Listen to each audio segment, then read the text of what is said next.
తో పాటు ఇచ్చేసినటువంటి విధంగా ఆర్తిక్ యాదవ్ గారు, గోపాల్ గారు, మన వచ్చినటువంటి మైనా సోదరులందరూ కూడా హృదయపూర్వక స్వతంత్ర దినోత్సవ శుభాకాంక్షలు తెలియజేస్తూ ఒకటే చెప్తున్నాను, ఈ సమస్య ఎప్పుడో పరిష్కారం అవుతుండే.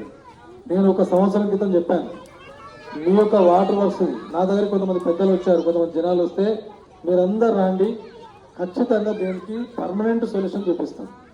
ఏంటి వాటర్ వర్క్స్ కోసం నేను ఈ ఆఫీసర్లు ప్లస్ ఎంపీ గారిని వీడికి తీసుకొచ్చి ఖచ్చితంగా మీ యొక్క సమస్యను పరిష్కరించడం 100% కృషి చేస్తాను చెప్తున్నాను.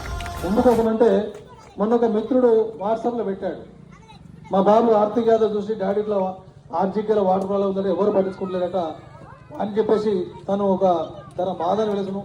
ఏ బస్తీ నాయకుడు పట్టించుకుంటలేడు, కాలనీలు పట్టించుకుంటలేరు, ఏ లీడర్ పట్టించుకుంటలేడు. మరి మీరైనా పోతుంటే నాన్న దీనికి పరిష్కారం దొరుకుతుంది, మీకు నీళ్ళ ఇబ్బందిగా కూడా చేసేటువంటి బాధ్యత మాది, మా ఎంపీ గారికి భారతీయ జనతా పార్టీ తెలియజేస్తుంది.